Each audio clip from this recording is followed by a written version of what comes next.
How to preserve prickly pears. This is easily done. We find some fruit which are unripe.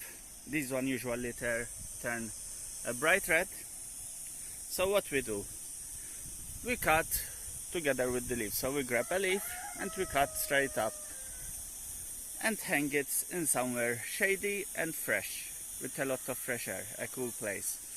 Okay, so when we do this, the fruit will slowly absorb all the nutrients from the cut leaf,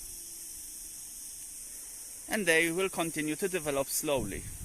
When I mean slowly, usually it takes around 3 months for them to develop. So usually you'll have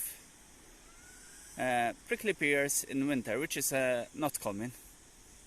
So you just cut it from the top, and then just hang it in a cool place, cool without sun.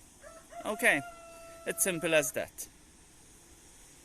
Usually this is done around the end when the fruiting is nearing, and some fruits usually don't develop very well, like this, because it was thirsty. So you cut the leaf from here and hang it either with a nail or tie it down, put a loop in it. Okay, thank you. If you like the video, press subscribe. Thanks.